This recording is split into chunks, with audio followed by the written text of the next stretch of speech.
पहले क्या क्वेश्चन है समझिए। Many a man have come to India from Bangladesh to live here permanently. अब जैसे ही ये क्वेश्चन को आप पढ़ेंगे तो यहाँ पे एक चीज़ आपको नोटिस करना होगा कि मेनी, ठीक है, मेनी ए के बाद, ठीक, मेनी ए के बाद रूल नोट कीजिएगा, मेनी ए के बाद जो नाउन होगा, ठीक है, मेनी ए के बाद नाउन होगा एंड जो वर्ब होगा आपका क्या होगा, दोनों के दोनों क्या होंगे, प्लूरल होंगे, ठीक है, ये दोनों क्या होंगे, प्लूरल होंगे। लेकिन यहाँ पे एक चीज़ नोटिस कीजिएगा कि मेनी ए के बाद, ठीक है, बहुत ही इंपॉर्टेंट रूल है, आप इन्हें नोट कर लीजिएगा।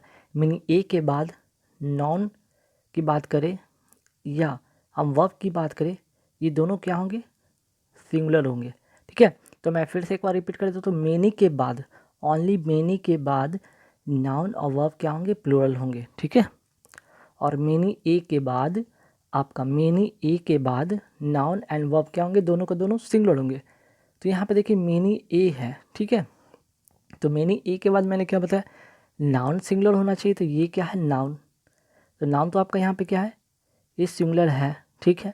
और मैंने क्या बताया, वर्ब भी सिंगुलर होना चाहिए, तो यहाँ पे वर्ब हैव नहीं होगा, ठीक है, वर्ब क्या होगा, हैव नहीं होगा, बल्कि क्या होगा, यहाँ पे हैज़ होगा, ठीक, यहाँ पे हैज़ करेंगे, सही हो जाएगा, क्लियर। तो बात समझिए। चलिए सेकंड क्वेश्चन पे आते हैं, और सेकंड क्वेश्चन में भी रूल होगा। सेकंड क्वेश्चन है कि our football team comprises of 11 skill player. अब आप यहाँ पे समझिएगा कि our football team comprises of कभी भी एक साथ होता ही नहीं है, ठीक है, या तो इसके जहाँ पे आप कंसिस्ट ऑफ लिख सकते हैं, ठीक है, कंसिस्ट ऑफ लिख सकते हैं, या कंसिस्ट ऑफ के बराबर होता है, यहाँ पे कंप्राइज होता है, ठीक है, कंप्राइज, ये अपने आप में, ये चाहे तो कंसिस्ट ऑफ लिखेंगे या फिर कंप्राइज सिर्फ लिखेंगे, लेकिन कंप्राइजेस के साथ ऑफ आप यूज़ नहीं करेंगे, तब जाके सही होगा। तो कुल मिलाकर यहाँ पे क्या होगा, कंसिस्ट ऑफ के जगह पे, कंप्राइजेस ऑफ के जगह पे आप क्या कर लेंगे, कंप्राइज, ठीक है। चलिए नेक्स्ट क्वेश्चन देखिए, नेक्स्ट क्वेश्चन काफ़ी इंपॉर्टेंट रूल है, ये काफ़ी इंपॉर्टेंट रूल है, इट इज़ हाई टाइम वाला, ठीक है, इट इज़ टाइम रहे, ठीक है, इट इज़ टाइम रहे या इट इज़ हाई टाइम रहे, इसके बाद कोई भी सेंटेंस आता है तो उसका जो वर्ब होगा ना, जो वर्ब होगा वो क्या होगा, V2 होगा, मीन्स कि पास्ट टेंस में होगा, मीन्स कि it is high time we renovate our old house. तो यहाँ पे क्या आप चेंजेस करेंगे, ठीक है, यहाँ पे आप क्या चेंज करेंगे, कौन से पार्ट में चेंजेस करेंगे, ये चीज़ समझिए। तो यहाँ पे रिनोवेट के जगह पे आप क्या क्या करना होगा, रिनोवेटेड करना होगा, ठीक है, इसको यहाँ पे क्या करना होगा, रिनोवेटेड करना होगा। क्यों मैं बताया, इट इज़ हाई टाइम रहे तो इसके साथ जो सेंटेंस आता है वो क्या आता है, V2 फॉर्म में आता है ना। इसके बाद जो भी सेंटेंस होगा वो कैसा होगा, V2 फॉर्म में होगा। तो मैंने 3 क्वेश्चन में 3 रूल बताया। चलिए आगे बढ़ेंगे सवाल पे। क्वेश्चन नंबर 4 है कि the first inning of the match was very sensational. तो फर्स्ट इनिंग, देखिए यहाँ पे इनिंग की बात हो रही है, तो यहाँ पे जो इनिंग है ना, ये अपने आप में कभी भी ये क्या होगा, हमेशा का हमेशा ये प्लूरल फॉर्म में यूज़ होता है। तो आप इनिंग को आप क्या लिखेंगे, हमेशा इनिंग्स लिखेंगे, ठीक है, क्यों, क्योंकि ये हमेशा ये प्लूरल में हमेशा यूज़ होता है, ठीक है, हमेशा यूज़ होता है, नोट कर लीजिएगा। चलिए आगे बढ़ेंगे सवाल पे। How long it takes to travel from Chennai to Trichy by train. अब सिंपल सी बात है, टेक्स से तो पता चला कि ये क्या है, प्रेजेंट में है, और प्रेजेंट का क्या है, प्रेजेंट इंडेफिनिट में है, ये इनडेफिनिट इनडेफिनिट सेंटेंस में है। तो प्रेजेंट इंडेफिनिट टेंस मीन्स के प्रेजेंट में है और प्रेजेंट का इंडेफिनिट में भी है। तो कहने का मतलब अफर्मेटिव, निगेटिव, इंट्रोगेटिव, ये आपको ध्यान रखना होगा, है ना, ये 3 बातें आपको ध्यान रखना होगी, अफर्मेटिव, निगेटिव और इंट्रोगेटिव। तो यहाँ पे ध्यान दीजिएगा, ठीक है, यहाँ पे क्वेश्चन मार्क्स छूट गया। How long it takes to travel from Chennai to Trichy by train. जैसे ही अगर हम क्वेश्चन मार्क की बात करते हैं तो ये तो इंट्रोगेटिव में चला गया। इंट्रोगेटिव के लिए आपको क्या करना होगा, यहाँ पर, ठीक है, यहाँ पे क्या करना होगा, आपको यहाँ पे इट टेक्स के जहाँ पे क्या करना होगा, डज इट टेक करना होगा, है ना, क्योंकि डज जब आ जाता है तो टेक्स नहीं होता है, ध्यान रखिएगा, clear. How long does it take to travel from Chennai to Trichy by train, clear. चलिए आगे बढ़ेंगे सवाल पे। देखिए नेक्स्ट जो क्वेश्चन है कि one should one should respect the religious of others. ठीक है, अच्छी बात है कि हर किसी को दूसरे के रिलीजन का क्या करना चाहिए, रिस्पेक्ट करना चाहिए, as much as his own. देखिए यहाँ पे प्रोनाउन बेस्ड एरर है। ठीक है, यहाँ पे क्या है, प्रोनाउन बेस्ड एरर है। यहाँ पे जो अगर सेंटेंस स्टार्ट हो रहा है ना, जब सब्जेक्ट के रूप में अगर वन आता हो तो उसका जो प्रोनाउन होगा ना, ठीक है, उसका जो प्रोनाउन होगा वो हिज नहीं होगा, बल्कि यहाँ पे क्या होगा, वंस होगा। क्लियर, वन के लिए हम क्या यूज़ करते हैं, वन के लिए वंस का यूज़ करते हैं। One should respect the religious of others as much as one's own.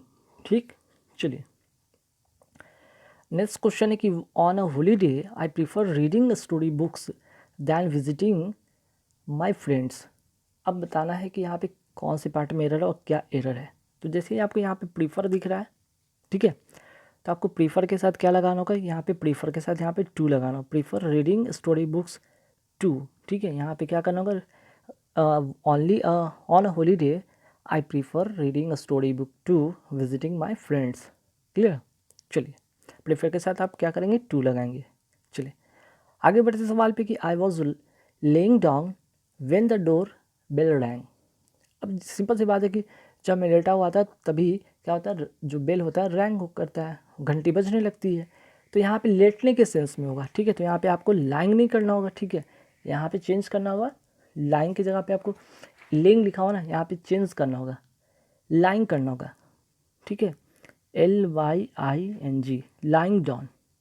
ठीक है, तो यहाँ पे क्या है बताया था मैं, लाइंग डाउन करना होगा, LYING, लाइंग डाउन, है ना। यहाँ पे लेंग नहीं करना होगा। ध्यान रखिएगा, अगर ले डाउन की बात करते हैं ना, ले डाउन, तो ये अपने आप में एक फ्रेज़ है। तो ले डाउन का मतलब होता क्या है, एक तो यहाँ पे ले डाउन का मतलब होता है निर्धारित करना। ठीक है, निर्धारित करना होता है इसका अर्थ फ्रेजल वर्ब में। और दूसरा एक और इसका मीनिंग होता है हथियार डाल देना, है ना, हथियार डाल देना। ठीक है, हथियार डाल देना। तो दो चीज़ें आप ध्यान रखिएगा, ले डाउन और लाइन डाउन। तो यहाँ पे किस पार्ट में एरर, सेकंड पार्ट में एरर है आपका। क्लियर, चलिए नेक्स्ट जो क्वेश्चन क्या है भाई, someone they don't know who knocked eight their door in midnight. अब देखिए पूरे सेंटेंस में आपको क्या एरर है ना, ये समझना होगा आपको। समवन दे डोंट नो, ठीक है, someone they don't know who knocked eight there. ठीक है, नॉक्ड एट के साथ सही एक सेंटेंस बनता है, देयर डोर मीन्स कि उनके डोर पे, चूँकि दे के लिए यहाँ पे तो देयर का यूज़ किया गया। ठीक है, प्रोनाउन के रूप में। और डोर इन मिडनाइट होगा कि एट मिडनाइट होगा, तो ध्यान रखिए यहाँ पे इन के जगह पे एट मिडनाइट होता है ना, जो प्रीपोजिशन होगा एट यहाँ पे लगाना होगा, तब जाके सेंटेंस सही हो जाएगा। क्लियर, तो प्रीपोजिशन बेस्ड आपका एरर होते हैं एग्जाम में, ध्यान दीजिएगा। नेक्स्ट क्वेश्चन के Mohan leaped on the opportunity that came his way. ठीक है, अब यहाँ पे देखना है कि किस पार्ट में एरर है और क्या एरर हो सकता है। तो यहाँ पे देखिए क्या है, मोहन लिप्ड ऑन, तो यहाँ पे क्या कर सकते हैं, यहाँ पे लीप, यहाँ पे देखिए प्रीपोजिशन बेस्ड एरर है। यहाँ पे आपको क्या करना होगा, लीप जो होता है ना, ध्यान रखिएगा, लीप एट होता है। लीप एट का मतलब होता है क्या है, ध्यान रखिएगा, तत्परता से। ठीक है, तत्परता से स्वीकार करना, स्वीकार करना, लेकिन बहुत ही क्यूरियस, तत्परता से। ठीक है, Mohan leaped at the opportunity that came his way. जैसे उसकी ज़िंदगी में, उसके लाइफ में कुछ एक अपॉर्चुनिटी आती है, कोई उसे क्या करता है, वो उसे स्वीकार कर लेता है ना। तो यहाँ पे ऑन नहीं होगा, यहाँ पे एट होगा। ठीक, मोहन लीप एट होगा। क्लियर, चलिए नेक्स्ट क्या है कि water contamination has become more serious since chemist have begun to use new substances. ठीक है, तो देखिए यहाँ पे एक रूल है, आप समझिएगा। पहले सिंस की बात करते हैं, जब सिंस की बात हो, ठीक है, जब सिंस की बात हो, ठीक, तो सिंस से अगर दो वाक्य जुटा हुआ हो, ठीक है, दो वाक्य क्या हो, अगर जुड़ा हो, ठीक है, तो इसके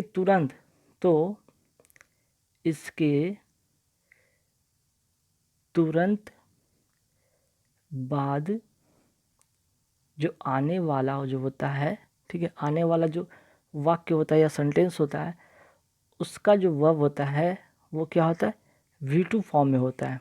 ठीक है, तो मैंने क्या बताया, से दो सेंटेंस जुड़ा हो इस और सिंस के तुरंत बाद वाले सेंटेंस क्या होता है, उसका वर्ब जो होता है V2 फॉर्म में होता है।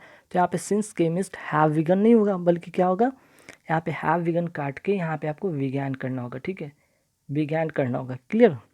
और जो दूसरा वाक्य होता है, जो दूसरा वाक्य होता है वो क्या होता है, हैज़ या हैव प्लस V3 का फॉर्म में होता है। और जो दूसरा वाक्य होता है, दूसरा जो वाक्य होता है क्या होता है, हैज़ या हैव प्लस वर्ब का थर्ड फॉर्म के रूप में। तो जैसे यहाँ पे हैज़ हैव विकम लिखा हुआ है, ठीक है, तो ध्यान रखिएगा। सिंस वाले क्वेश्चन में जरूर ध्यान रखिएगा, जब सिंस से दो सेंटेंस कनेक्ट हो तो इस तरह से आपको ये रूल फॉलो करने होंगे, क्लियर। देखिए नेक्स्ट क्वेश्चन के, just as I was entering the room the family was going for a party. Just as I was entering the room, ठीक है, द फैमिली वॉज क्या, going to the party, going to party यहाँ पे होगा, है ना।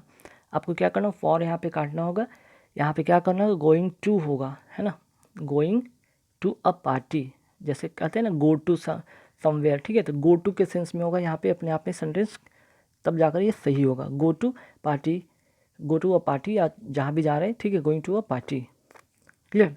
चलिए next क्या है क्वेश्चन की, you need not tell a lie when the जज asked you where you were when the crimes was committed, ठीक है, you need not tell a lie, यहाँ पे क्या करेंगे, यहाँ पे you need not tell a lie की जगह पे क्या करना होगा आपको, जरा ध्यान दीजिएगा, वेन के बाद जब सेंटेंस पढ़ते हैं तो यहाँ पे क्या है, ये पास्ट फॉर्म में है, ठीक है, और पास्ट फॉर्म में है तो यहाँ पे सेंटेंस क्या होगा, यहाँ पे सिर्फ नीड नॉट टेल से बात नहीं बनेगा, यहाँ पे क्या लिखना होगा, नीड नॉट हैव टोल्ड करना होगा, ठीक है, क्योंकि ये पास्ट में है इसलिए यहाँ पे भी आपको ये पास्ट फॉर्मेशन में इसको बनाना होगा, क्लियर। चलिए अब आगे बढ़ेंगे, यहाँ पे नेक्स्ट है फिल इन द ब्लैंक्स पे आते हैं फटाफट। Only the brave deserve the fair, ठीक है, इसका करेक्ट आंसर हो जाएगा only the brave deserve the fair. एक तरह से ये क्या है अपने आप में एक इडियम फ्रेज है, ठीक है, इसका मतलब होता है जीवन का आनंद बहादुर उठाते हैं, इसका मतलब क्या होता है, जीवन का आनंद बहादुर उठाते हैं, ठीक है, बहादुर उठाते हैं, ठीक है, इसका मतलब ये होता है, क्लियर, समझे। तो चलिए अब आगे आगे बढ़ेंगे सवाल पे, only the brave deserve the fair होगा यहाँ पे, ठीक, ध्यान रखिएगा। तो ऐसे सेंटेंस को एक तरह से एक कहावत है, इस कहावत को ध्यान रखिएगा, यहाँ पे कोई इसका अलग से कोई रूल नहीं है, बस आपको एक कहावत है जो कोई आपको याद रखना, प्रोवर्ब से इसको याद रखना होगा, only the brave deserve the fair, ठीक है। नेक्स्ट क्वेश्चन क्या है कि you can not lose what you dash had. अब आपके पास खोने के लिए कुछ है नहीं, जब कुछ होगा या नहीं तो फिर खोने के लिए कुछ है भी नहीं, तो you can not lose what you never had, ठीक है, इसका करेक्ट आंसर नेवर हो जाएगा। चलिए आगे बढ़ेंगे सवाल पे, आगे क्या कि we should go dash doing more good than harm.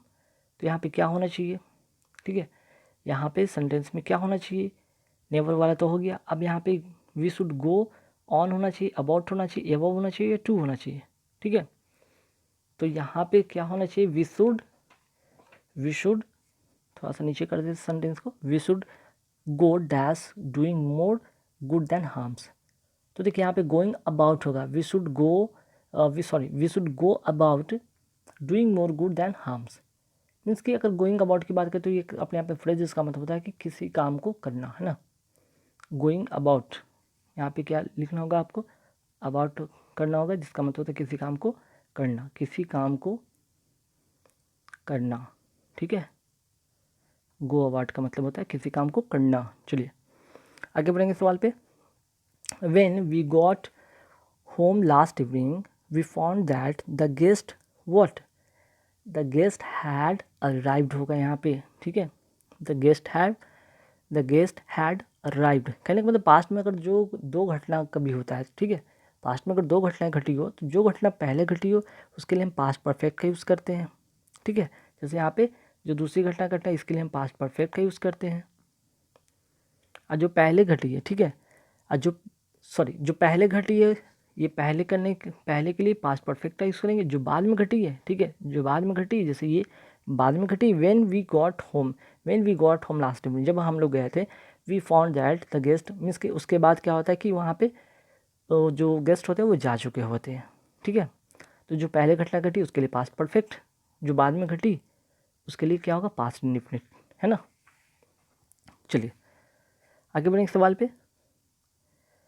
आगे सवाल है आपका एंटोसाइनो। तो देखिए यहाँ पे सबसे पहले आते हैं साइनो पे आते हैं। यहाँ पे साइनो में गार्निश लिखा हुआ है, GARNISH, यहाँ पे ई लिखा गया गलती से, ठीक है, यहाँ पे एच होगा। गार्निश, गार्निश का मतलब क्या होता है, सजाना, सजाना। तो इसका जो साइनो होगा वो क्या होगा, एड ऑन, एड ऑन का मतलब ये होता है सजाना, ठीक है। तो गार्निश का एड ऑन इसका करेक्ट आंसर होगा। नेक्स्ट है एबेंडन, एबेंडन का मतलब क्या होता है, त्याग देना। तो इसका जो करेक्ट आंसर जो हो जाएगा वो क्या होगा, फॉरसेक, इसका मतलब ये होता है त्याग देना, ठीक है, छोड़ देना, त्याग देना, है ना। चलिए आगे सवाल पे आते हैं ओडीएस। ओडीएस का मतलब होता क्या है भाई, ओडीएस का मतलब होता है घृणात्मक, घृणात्मक। तो इसका जो करेक्ट आंसर होगा वो क्या होगा, हेटफुल, हेटफुल का मतलब ये होता है घृणात्मक, साइन हो गया। अब चलिए इसके बाद आते हैं अपोजिट वर्ड। अपोजिट वर्ड में आते हैं कंट्रोवर्शियल। कंट्रोवर्शियल का मतलब सभी को पता है विवादास्पद कुछ होता है ना। तो इसका जो अपोजिट होगा वो क्या होगा, अनडिस्प्यूटेड, ठीक है, इसका मतलब होता है विवादास्पद। और ये क्या होता है, अनडिस्प्यूटेड, बिना विवाद का, ठीक है, बिना विवाद का, ठीक। चलिए नेक्स्ट क्वेश्चन है नॉरिश। नॉरिश का मतलब क्या होता है भाई, नॉरिश का मतलब होता है भरण पोषण करना। इसका मतलब क्या होता है, भरण पोषण करना। तो भरण पोषण करना का अपोजिट क्या होगा भाई, ठीक है, इसका अपोजिट क्या होगा, इसका अपोजिट जो होगा वो होगा यहाँ पे स्टार्ट में इसके भूखे रहना, भूखे रहना, ठीक है। चलिए आगे बढ़ेंगे सवाल पे। अलाइट, अलाइट का मतलब क्या होता है, अलाइट का मतलब होता है किसी व्हीकल से, ठीक है, किसी वाहन से या किसी व्हीकल से उतरना। तो इसका अपोजिट क्या होगा, चढ़ना। तो इसका जो करेक्ट आंसर होगा वो क्या हो जाएगा भाई यहाँ पे, ठीक है, इम्बार्क। इसका जो करेक्ट आंसर हो जाएगा वो होगा इम्बार्क, मतलब किसी वाहन पर चढ़ना, किसी वाहन पर चढ़ना, है ना। चलिए आगे बढ़ेंगे सवाल पे। अब इडियम फ्रेजेस पे आते हैं। इडियम फ्रेजेस क्या है कि your remarks during the discussion added fuel to the fire. इसका मतलब क्या होगा, added fuel to the fire का मतलब क्या होता है कि वर्जन मैटर्स, ठीक है। Your remarks during the discussion क्या करता है, add fuel to the fire, means कि आग में घी डालने का काम करना, है ना। इसका मतलब थोड़ी होता है कि यहाँ पे fuel in the sense of fire नहीं, ठीक है, या वार्मेथ नहीं, ठीक, एंग्री के सेंस में नहीं, बल्कि इसका जो करेक्ट आंसर होगा वर्जन मैटर्स, ठीक है। चलिए नेक्स्ट क्वेश्चन है कि Y do you fight side of me. Fight side of me का मतलब होता है बचना, ठीक है, मीन्स कैसे, इसका जो करेक्ट आंसर हो जाएगा avoid, why do you avoid me, ठीक है, why do you avoid me, clear.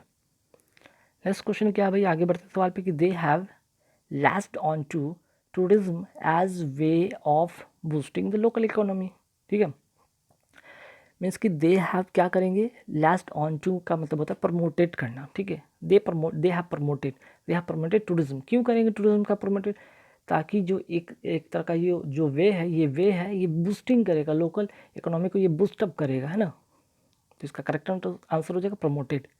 Next question क्या है भाई, when he asked me the way to the cafeteria, ठीक है, when he asked me the way to the cafeteria I told him to follow his nose. To follow his nose का मतलब क्या है, to go straight ahead, ठीक है, आगे बढ़ना, ठीक है, सीधे रास्ते पे आगे बढ़ना या आगे जाना, ठीक है। चलिए नेक्स्ट क्वेश्चन क्या भाई कि विनिंग द कंपटीशन। अब देखिए यहाँ पे कंपटीशन में जीतने की बात हो रही है। तो was quite feather in my cap, cap में फेदर लग जाना, एक पंख लग जाना, मतलब क्या, रिवॉर्डिंग नहीं, एक्साइटिंग नहीं, जॉय फॉर फैंस नहीं, बल्कि एक अचीवमेंट है ये, ठीक है, एक तरह का क्या है, अचीवमेंट है ना। चलिए नेक्स्ट क्वेश्चन क्या भाई, my father's dealing are open and ever bold. Ever bold का मतलब होता है विदाउट एनी सीक्रेट, कि कोई तरह की बातें को नहीं छुपाना, खुले विचार का होना, स्पष्ट बातें करने वाला होना, ठीक है। चलिए नेक्स्ट क्वेश्चन क्या है कि after the public meeting the crowd been heavier. Heavier का मतलब क्या था, इसका मतलब था कि यहाँ पे बिकेम आउट ऑफ कंट्रोल, ठीक है, जो जो यहाँ पे पब्लिक थी वो क्या होगी, आउट ऑफ क्या होगी, कंट्रोल हो गई। इसका मतलब क्या होगा, ये आउट ऑफ कंट्रोल होगी, मीन्स कि इसका करेक्ट आंसर सी हो जाएगा, क्लियर। चलिए नेक्स्ट क्वेश्चन का he broke of in the middle of story. Broke of का मतलब होता है suddenly stopped, he suddenly stopped in the middle of story, ठीक है, ब्रोक ऑफ का मतलब सडनली स्टॉप। ठीक, चलिए आगे बढ़ेंगे सवाल पे कि some shots were fired at random.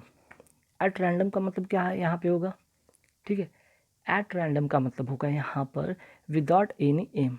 Some shots, ठीक है, सम शॉट वर फायर्ड विदाउट एनी एम, ठीक है, जो फायर किया गया था, ठीक है, कुछ शॉट थे फायर के, जो गोली छोड़ा गया था वो बिना एम का था। एट रैंडम मतलब कि रैंडमली, बिना एम के, है ना। चलिए नेक्स्ट क्वेश्चन क्या है कि I can finish the work by myself but she always tries to be a back seater driver. I can finish the work by myself, ठीक है, मैं खुद से तो अपने काम कर ही सकता हूँ, लेकिन she always tries to be a back seater driver. Back seater driver का मतलब क्या होता है यहाँ पे, कुछ ऐसे व्यक्ति होते हैं जो कि अनवांटेड एडवाइस देते रहते हैं। Person who gives unwanted advice, इसका मतलब ये होगा। तो गाइस यहाँ पे कुल कितने क्वेश्चन थे, 30+